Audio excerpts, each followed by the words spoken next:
Welcome back to the WHHI News. Sea turtle nesting season underway, and who better to talk to about that than Amber Kuehn with Sea Turtle Patrol. We've got some nests, right?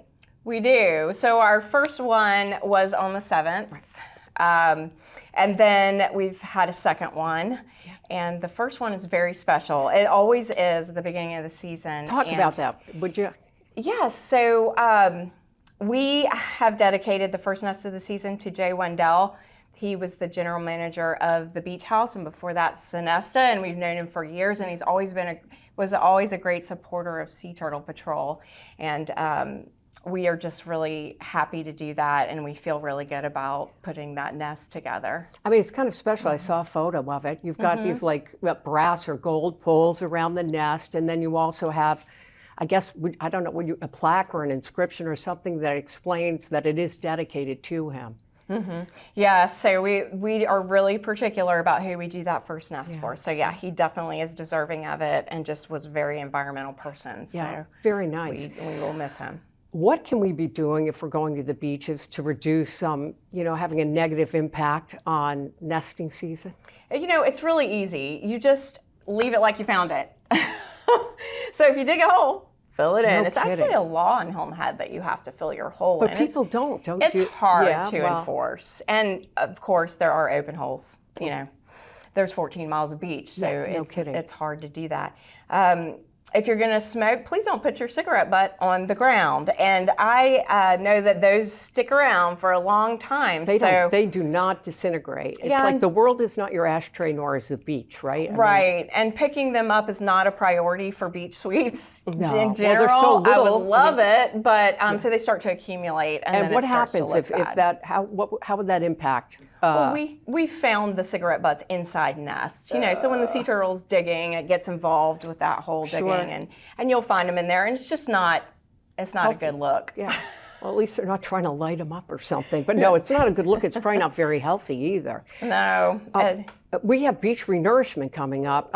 We're starting at one end of the island, the north end. This sounds complicated to me. What are you going to be doing? When does that start? And what are you going to be doing with those nests that are already there when this starts? So the nests that will still be incubating when the construction gets to that area, we will go ahead and move everything off of the north end of the island. And we'll move it further south. And that is just to keep the sand from being pumped over the nest while it's incubating. And that is a special permit from the South Carolina Department of Natural Resources to move that many. And I mean, can you give any guesstimate, if you look at counts from previous years, how many nests you may end up moving? It could be up to 80. Wow. Yeah. So will you, when you know if they're going to start in July or July 4th, which they won't, but how much in advance will you have to plan to start moving? 2 months. So we have to plan 2 months in advance, because that's how long it takes to hatch. Yeah. So that's pretty soon. Is it now, or is it as we go on now, will you be doing it? Well, the beach renourishment goes around the heel of the island, and then it goes up to Dolphin Head. Okay. In Hilton Head Plantation. Right. So everything that's laid on Hilton Head Plantation's beaches, Hickory Forest, Mitchellville, and the north end of the island are going to be moved. Wow. And you won't be doing that immediately. I mean, we're into May now, but so you've already got a couple of nests, but as you see them appear in those areas, will you be moving them immediately now? Oh, yes. So it's already going to be underway. The two that are down now are not on that end, so we got lucky there, but as soon as they start. Okay. Let's talk about the whole light issue.